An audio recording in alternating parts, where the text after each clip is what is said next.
I grew up in Cleveland, Ohio. I was born there, and from my earliest time, before I even remembered what I could remember, I wanted to play the guitar. And no one in my family played a musical instrument.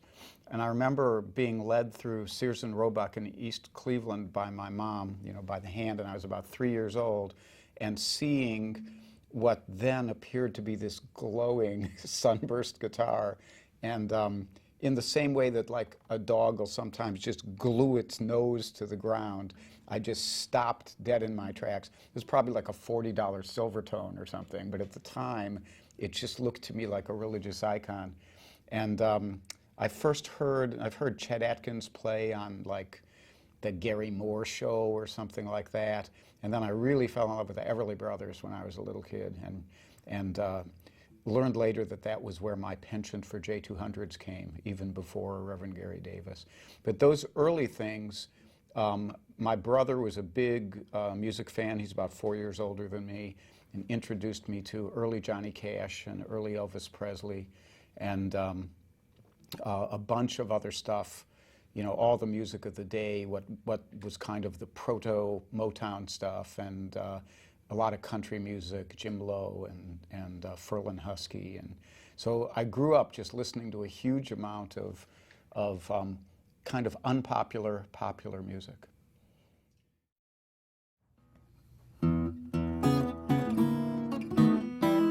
Ain't got the change of a nickel, ain't got no bounce in my shoes, I ain't got no fancy to tickle, I ain't got nothing but the blues, ain't got no coffee that's perkin', ain't got no winnings to lose, I ain't got a dream that is working, I ain't got nothing but the blues. When trumpets flare up, I keep my hair up, I just can't let it come down. Believe me, Pappy, I ain't been happy since my ever-loving baby left town. I ain't got no rest in my slumbers, ain't got no feelings to bruise, I ain't got no telephone numbers, I ain't got nothing but the blues.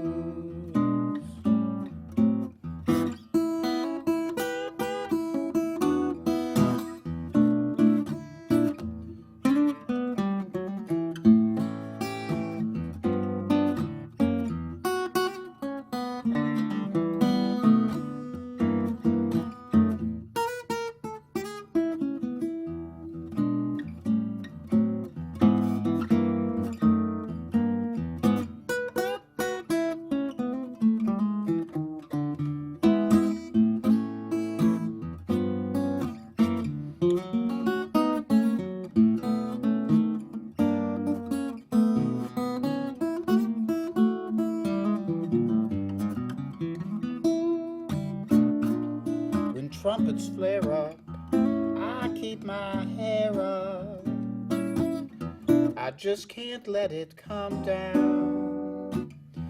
Believe me, Pappy, I ain't been happy since my ever-loving baby left town.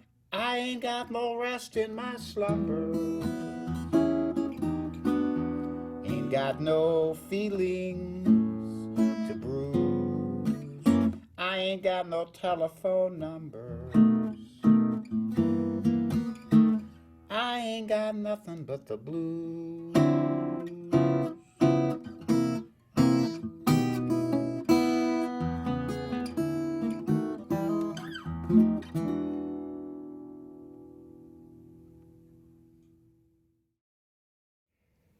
I wanted to start learning the guitar from the time I was about 12, but I never really got into it until when I was about 14. My brother came back from counseling camp over the summer. He was at Oberlin College in Ohio, and he had these jobs over the summer. And he had, you know, each of us had like a $20 guitar that we had been given, as you are assigned when you're that age and you go off to college, or since he got one, I got one, you know. And he came back and he had learned some very simple kind of pattern picking things out of the, you know, Jerry Silverman early books for Oak Publications. And he'd made a little notebook of folk songs, and I was already listening to Peter, Paul and Mary and Joan Baez and stuff like that. So he kind of showed me a few chords, and it was just like a fire got lit then. And he went off to college and kind of put down the guitar and never picked it up again. And here you see me today. And that's what I did for, you know, forever. And it really started with trying to imitate Peter, Paul and Mary, and finding actually Happy Trom's early finger-picking books and learning how to Travis pick, or how to constant alternate bass pick. And then finding this, you know, kind of searching out these, what to a kid in Cleveland, Ohio, were very esoteric people like, you know, Dave Van Ronk, and then Bert Jansch, and John Renbourn, and yourself, and later on, you know, and then the Reverend Gary Davis, who I was fortunate enough to meet and spend a couple days with, and he was very generous and sat with me for 2 hours and showed me things. All that stuff kind of led me into what for me has been a kind of odyssey through music, which is kind of similar to the history of American music. I started out playing folk music, then I got interested in blues, and then I heard Gary Davis and played ragtime blues, and then I played classical rags, and then I started to learn Jelly Roll Morton tunes, and then I started to learn jazz, and it's gone on from there.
I studied for several years with John Carlini, who's a wonderful jazz guitarist from New Jersey, and John has a terrific musical history. He was the music director for the Ice Capades, and he was instrumental in the formation of David Grisman's repertoire for his bands when he had a lot of young players who needed to learn about jazz and different musical forms. And John and I hooked up together and became friends and kind of traded Tai Chi lessons for guitar lessons for several years. And John did a couple really important things for me. One of them is that he taught me about starting to let go of all the structures in your playing when you're improvising, and kind of being willing to jump without quite knowing where you're going to land. Because until then I was like, okay, I have my shape and I'll play out of this shape and I'm at home and I'm safe. And I think there has to come a point where you let go of that and you're willing to let go of structure and trust that you've done enough homework for stuff like that to matter. And that was one of the hugest things he gave me. But he also gave me a bunch of other stuff. He had me work through the first Berklee book and really learn how to read. And I'd always read very slowly and haltingly, but he really helped me with that. And we read a bunch of kind of Bach pieces for plectrum guitar and stuff like that. And he continues to be, he's a real inspiration to me. He's the kind of guy when you go take a lesson with him, the first thing he says to you is, let me show you what I've been working on, because he's excited about music all the time. And I admire that and want to keep being that way myself.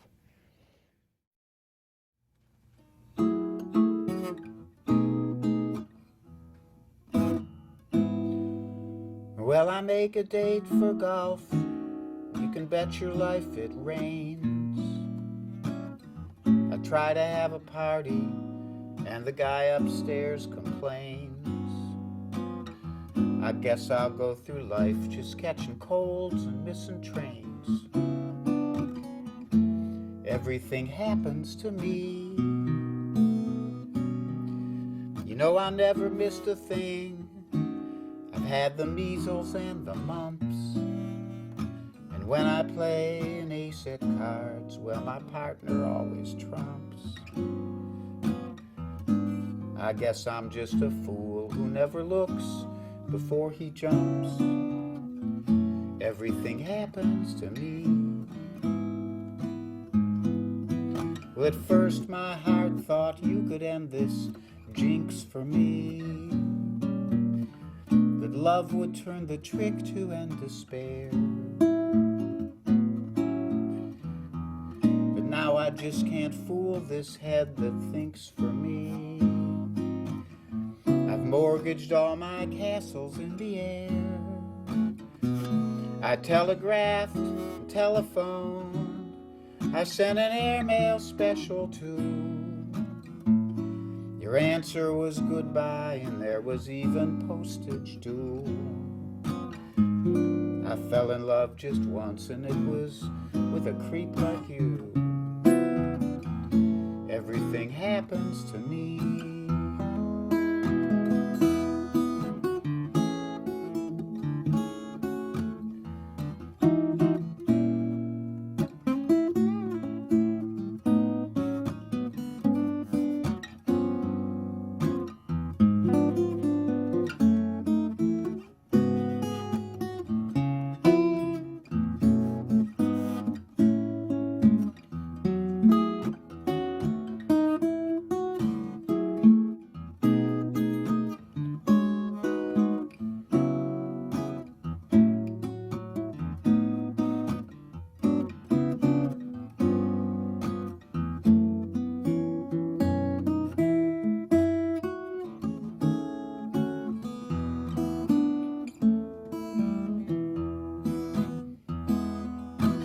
First my heart thought you could end this jinx for me, that love would turn the trick to end despair.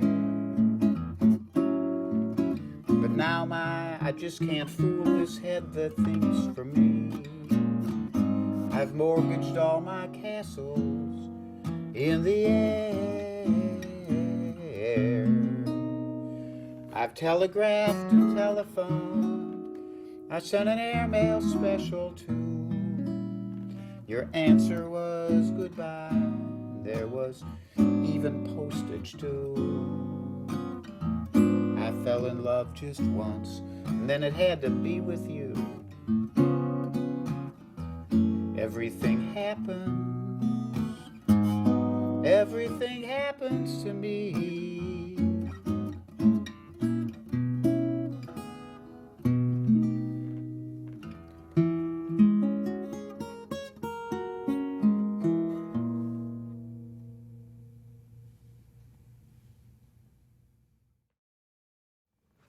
I'm an acupuncturist. That's kind of my day job, and I teach Tai Chi Chuan, the Chinese martial art. And people often ask me whether those are related to my music career. And I would have to say that the acupuncture is less so, but the Tai Chi is like physical music. It has the same, it's kind of like realizing that any art form that you dedicate yourself to, you have to dedicate yourself in a way that you will be, that you'll try to do your best at it without expectation. And so like if I had taken up the guitar and every time I couldn't do something, got mad at myself, I probably would have quit. But instead, I just loved doing it, so I kept doing it. And the same is true with Tai Chi. But Tai Chi is actually like a classical movement art. You memorize, like you would memorize a classical piece of music, and then you spend the next 20 years learning to interpret it properly.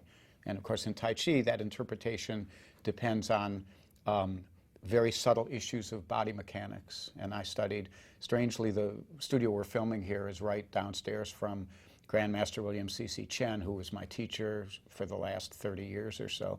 And he was a master at teaching these subtle body mechanics. It would be like studying classical guitar with Segovia, you know.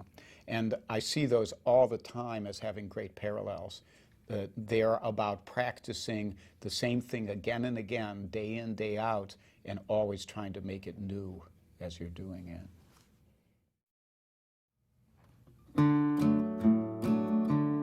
I know a man, he never says a word. He strums his old Gibson, he sings like a bird. The dreams in his head are almost gone. The times keep changing as the years wear on, and it don't take much to wag my tail. Give me hard-boiled eggs, a little beer in a pail. You gotta work pretty hard to drive me away with one kind word, and I will stay.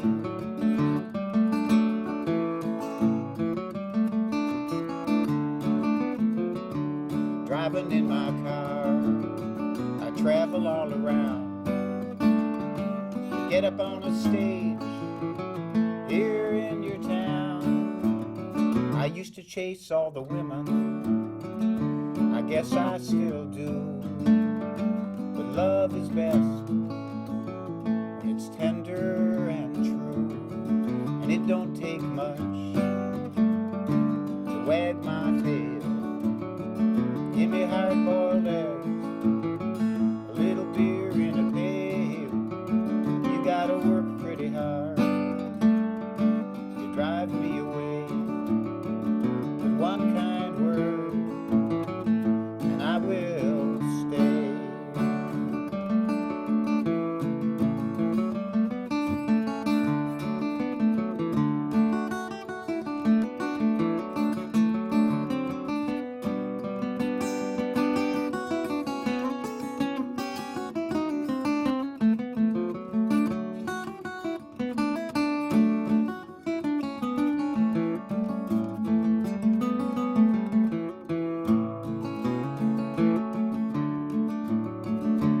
Up all night and I sleep all day. People ask me how I live this way.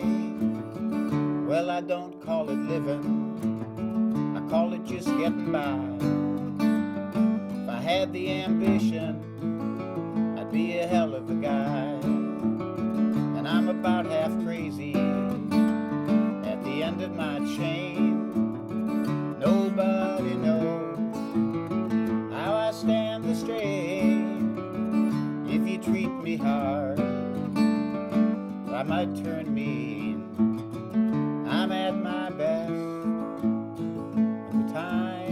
get lean, and it don't take much to wag my tail. Just some hard-boiled eggs, a little beer in a pail. You gotta work pretty hard to drive me away. But one kind word, and I will stay.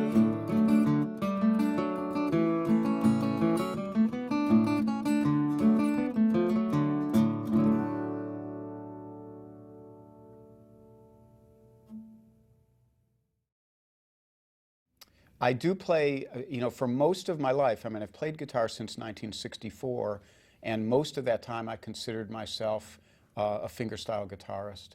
And in about 1995 and 96 especially, I was hanging around with my friend Mark Cosgrove, who's a terrific flat-picking guitarist.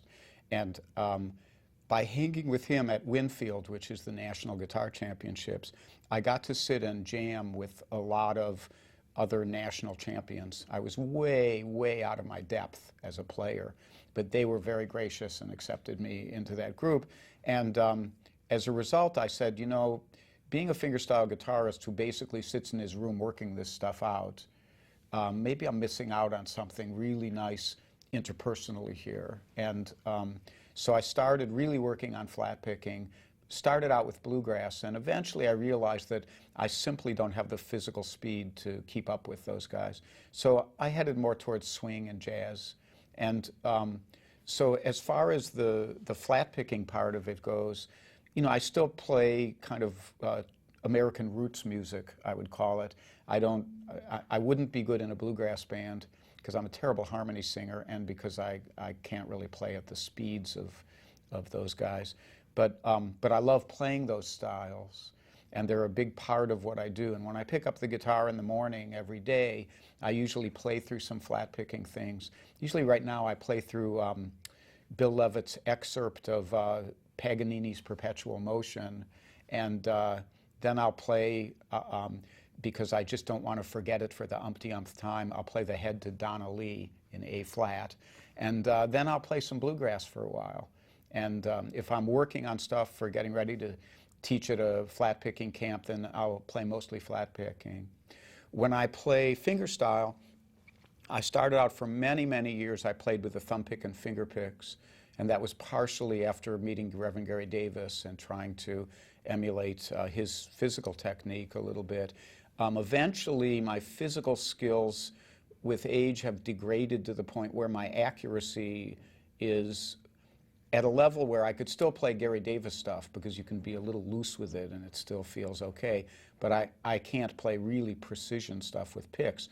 So I took my picks off, which ended up being a kind of blessing because I discovered the kind of warm tones I could get with bare fingers and having all my fingers available for playing jazz. So when I play jazz stuff, I would never want to wear picks. I want to be bare-fingered and a lot of times using 3 fingers plus my thumb to get chord shapes. And when I play a Travis style, or when I play, I played in that style for a long time, but not emulating Merle Travis or Chet Atkins to the extent of having that kind of thumpy thing going on. Really more drawn into the Reverend Gary Davis school, and for that I can wear picks.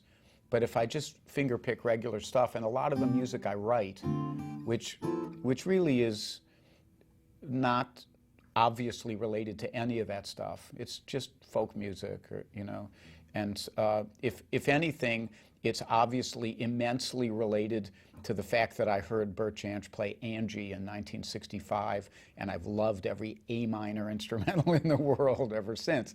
So I tend to write a lot of instrumentals in A minor, but that stuff I all play, usually with 2 fingers plus my thumb. And,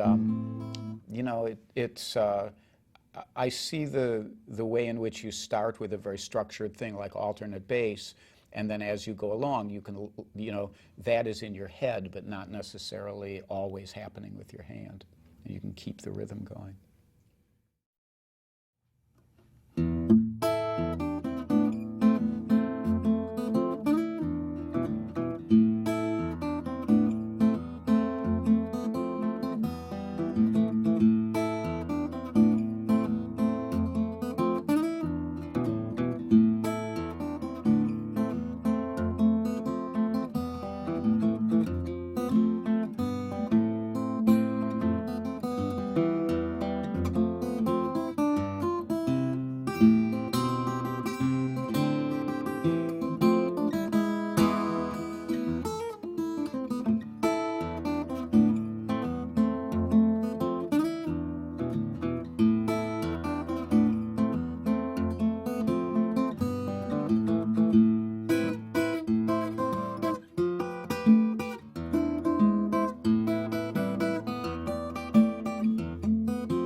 As a guitar teacher, you know, I started teaching in probably 1969, and like a lot of teachers, I would just, you know, get a tune and show the person how to play the tune. And I can't even trace the metamorphosis, but over the years I became more and more interested in teaching concepts, and then if you only teach concepts, there's nowhere to go with it. But if you can teach a concept and then give an exercise that demonstrates it, or an assignment that forces the student to actually do some work themselves to get it, then I think you're onto something. And I had a couple teachers, you know, I never studied the guitar until after I won the national championships. And I came back from Winfield, and a friend of mine took me out to celebrate, and we went to a little pub on the Penn campus, and there was some no-name little combo there with a guitarist who was 10 times as good as me. And I just said, uh-oh, I think I better start studying if I'm going to have this reputation. So I started studying jazz, and I studied first with a guy named Steve Giordano. These are famous Philadelphia jazz guitarists. And he was not real organized. He's a great player and a good teacher in his way, but not organized. Then I studied with Joseph Federico, who is a student of this Dennis Sandoli tradition. And Joe really, you know, I think a lot of times we learn to teach from our teachers. So if your teacher has this method of teaching and you look at it and you go, wow, that's really great, then you adopt it. And that's true for me in Tai Chi teaching. And it's also true, there's a lot of things that Joe taught me, like the whole chord system that we teach in the Chords DVD. That's all from him. And he had a kind of a 6-tier thing for every lesson. You had left-hand exercises and right-hand exercises and arpeggios and a chord melody piece and a reading piece, and you'd have all these things going on at the same time. And I don't do that, but I usually have 2 or 3 things that a student could be working on. And I really try and tailor everything to each individual student as I teach. And I've been doing these little video lessons, which people could go to my website and hook up with them, and they just PayPal like $27 right now. It'd probably go up soon, and they get like a 10-minute video and of whatever they ask me for. And that way I can actually kind of surgically target things that somebody is having trouble with. And I'm good at that. I'm good at kind of troubleshooting what's going on with somebody.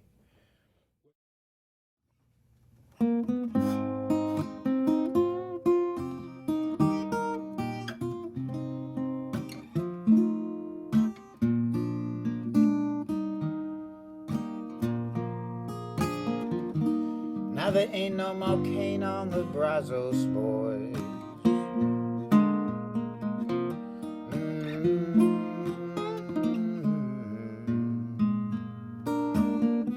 It's all ground down to molasses, yeah.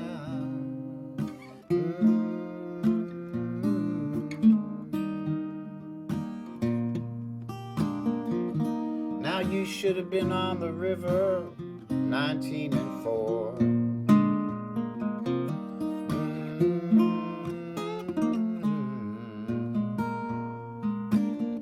There was a dead man lying in every single row.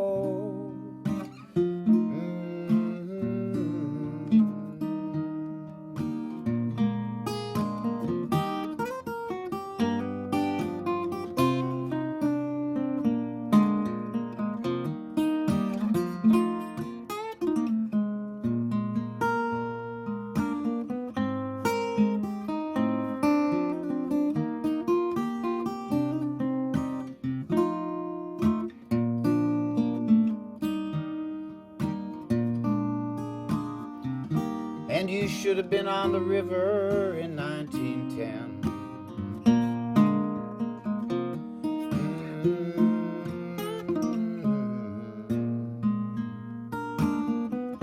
They was rolling the women as hard as they drove the men.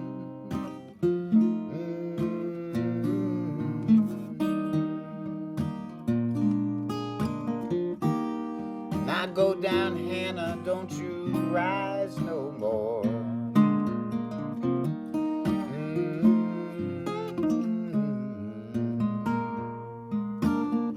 don't you rise again till judgment day is sure.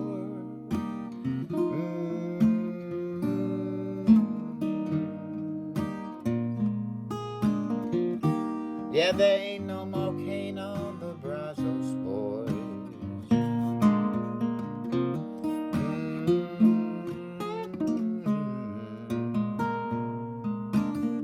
It's all ground down for molasses, yeah.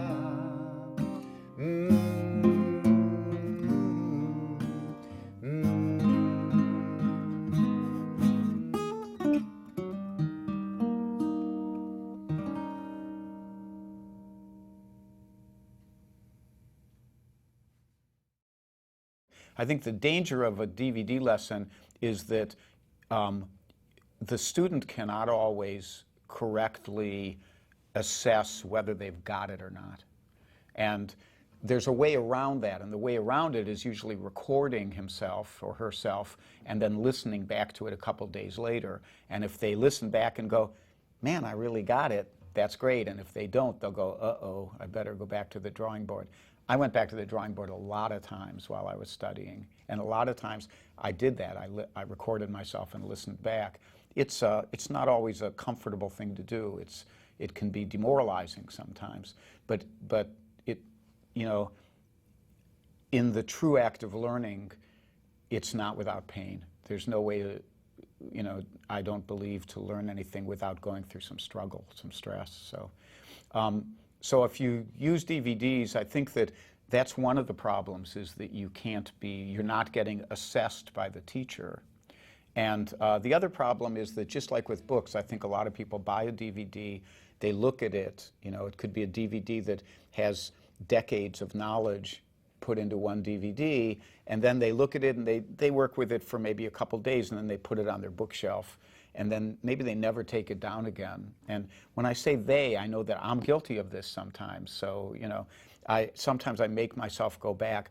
Often it's too late now. They're like VHS, and there's no way to watch them, you know. But I think that it's an opportunity that the student has for having this actual physical piece of data that they could go back to again and again and again and reacquaint themselves with it, and you'll always find something that you weren't ready for when you first got it, and now you're ready for. So in a way, you know, there's like 1 or 2 DVDs might last you a lifetime.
So as kind of as a healthcare professional, as an acupuncturist, even more important as a Tai Chi practitioner, because Tai Chi is about the study of relaxation and body alignment and breathing. Those three things go together to make Tai Chi whatever it is, whether it's for exercise or meditation or for self-defense. Those are the three components, in a way, that you need to think about. And so it's very, I think, one piece of advice I'd give people is learn Tai Chi or do yoga, do something which nurtures that whole system of how your body works, whether you think of it as an energy body, as the Chinese do, or whether you're thinking from a very Western point of view. But if your body maintains some flexibility and strength, that's a really good thing. When I sit down to play the guitar, I want to be comfortable, relaxed. When I'm actually performing, I may actually feel myself tensing up if I'm doing something which is going to be hard and I know it's coming up, and I have, pardon me, and I have to consciously relax things specifically. I can say, okay, my left shoulder's coming up. I have to let that go and stuff like that. And I'm not sure how much of that I'm able to do because I've been doing Tai Chi all these years, but certainly anybody could give it a try. That to sit comfortably, for me, I want to have my knee higher than my hip so that the guitar can rest on my leg without wanting to head down my leg. And I want to have, I think most of the time you want the neck of the guitar a little bit higher than the body, at least. There are people who play out of classical position. I think that the key, like I tried to play out of classical position for a couple years, and I found that I had to torque my spine, and it just didn't work for me, so I quit doing it. And part of that answer is everybody's different. Everybody has to find out what works for them. But those things are certainly instrumental. If you can play on a comfortable chair with your back supported a little bit, but you're not slouching, and feel yourself relaxed and upright, I think that that's a big help. This guitar I have with me today was built for me by Mario Prue, who lives up in Iroquois Falls, Ontario, in northern Ontario. And Mario builds a lot of bluegrass guitars, and a lot of them are not as small as this, but they're kind of halfway between an OM and a dreadnought, but they're really loud and full sounding. And so he and I started talking about me getting older, my hands, I needed the strings farther apart, and he was very kind to say he would put together a prototype guitar of what would be a Raleigh Brown model. And this was the result. This is version 1, and he's finishing up version 2, I'm hoping soon. And it has some distinguishing things. I wanted the strings to be wide, a little bit wider apart than the standard Martin would be. And these are the string spacing. It's 2 3/8 inches of my old Gibsons, my old LO and LOO. And those ones I can still really fingerpick pretty well. So I said, we got to have, that was the first rule. And then he wanted to experiment with a really short scale. So he made this guitar with a 24-inch scale. It's very short, much shorter than even those old Gibsons. And that has been, all the returns aren't in on that. Version 2, he's kind of changed the geometry a little, and we think it's going to be a little more playable up the neck. Then this one feels a little tight up here, like the frets are almost too close together. But part of it is string tension, and we're working at changing that a little bit. Because he's just kind of a genius at getting sound out of wood, he's made this guitar, and it's just incredibly resonant. A lot of the times, if people watch these video lessons, while I'm talking, you'll see me start to do this, because if I just talk, the guitar starts vibrating, and just like talking normally, it's got this little hum going on underneath it right now. I don't know if you'll pick that up at all, but I pick it up and I have to go like that while I'm doing it. So I love guitars that are light. This thing weighs almost nothing, and that have that are really responsive, that you don't feel like you have to pull the sound out of them. Now, if you're playing bluegrass and you have an old Martin or even a new Martin, it's supposed to require some energy to pull the sound out of it. and as a result, it won't bottom out no matter how hard you play it. But for what I do most of the time, I want this more kind of delicate sound. And I love the fact with this guitar that I can just, I feel like I don't have to work at it. Another feature of this guitar is that it has a sound port on top. And that sound port is a little hole. Mario made this one pretty large, actually. And what it does is it kind of functions as a personal monitor, so that when I'm playing, not only is sound coming out here, but it's coming out of the top too. And it's really, most of us when we play the guitar, we spend most of our time playing with just by ourselves. And so it's kind of the sound is going out there and you're the one who's listening. So this is a great innovation. A lot of guitarists or luthiers are doing this now. And it actually, like I actually had some trouble when we were using rhythm tracks on some of the DVDs because I was playing a little louder and I had a hard time hearing the DVD because so much sound comes out here when I do that. But usually that's not a problem. Usually I'm playing with people who are playing loud, and if I can hear myself better, that's a big plus.